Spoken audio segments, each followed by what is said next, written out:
Truth is, I was about to go to bed. But then I kept thinking, you know what? It's the 25th of April. It happens only once a year. And last year I wrote this blog entry that I find incredibly relevant right now with all that's happening around the world. And I don't know, I wanted to share with you guys this blog post because many of you guys might not know that I have also the blog on mykabukigirl.com, and I'm really hoping that this could be somehow insightful for you guys. Make sure you check it out on mykabukigirl.com and you subscribe to the website, of course. If you don't know me, who is this lady? I'm Minnie. I'm a special needs mom based in Sydney, Italian background.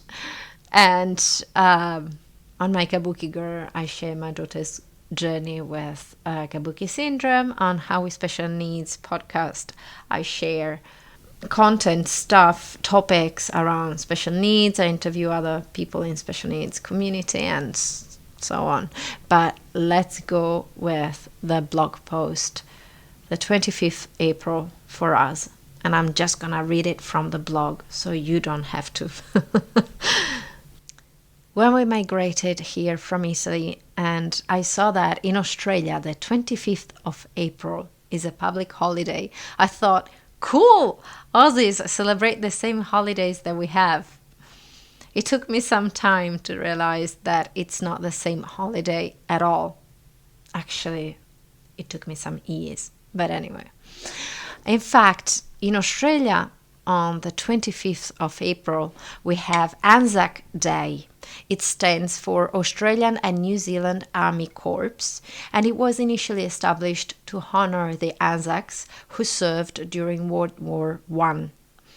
During that war, on the 25th of April 1915, Australian and New Zealand soldiers landed in Gallipoli in Turkey and met a fierce resistance from the Ottoman army.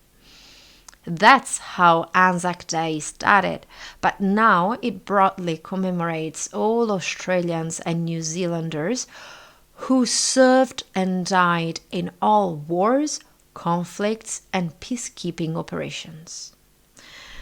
In Italy, on the 25th of April, we have Liberation Day.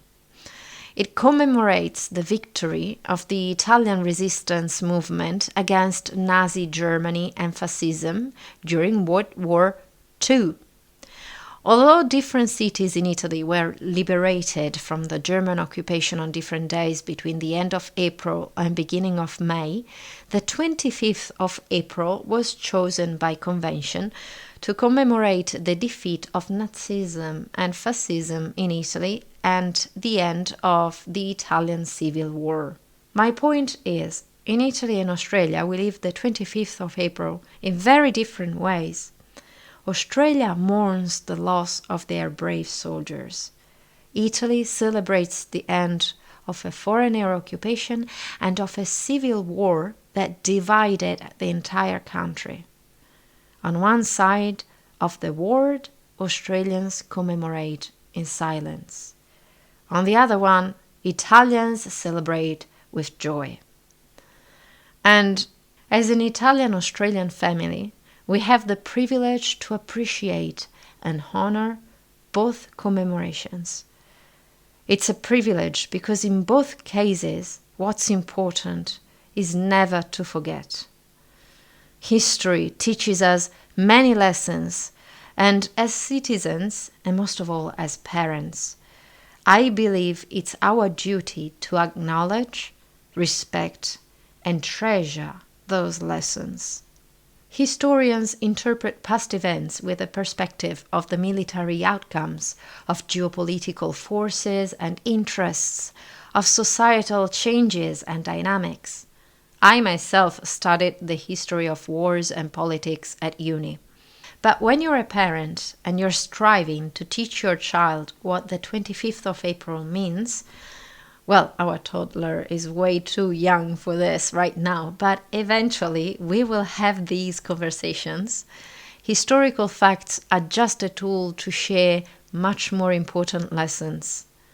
What we want to teach our child is not who won or lost the war.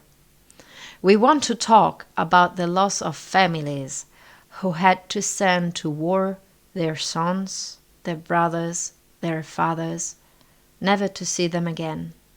We want to talk about how precious it is to live in peace, without the constant threat of being incarcerated or worse, because you don't align with a regime. We want to talk about how important it is to be slow at taking sides when it comes to wars. Politics will come and go, but those families will be destroyed forever. Like my great aunt said when a fascist pointed a gun to her head, trying to discourage her from assisting a partisan, "I'm a doctor. I don't care who you are. I don't care who he is. I'm going to cure either of you." A life is a life. A beloved one is a beloved one. A loss is a loss. In our home, we remember them with great respect, and we rejoice for being able to live in peace together as a family. And we wish that you can spend the 25th of April with your beloved ones too, lest we forget. Buona festa della liberazione.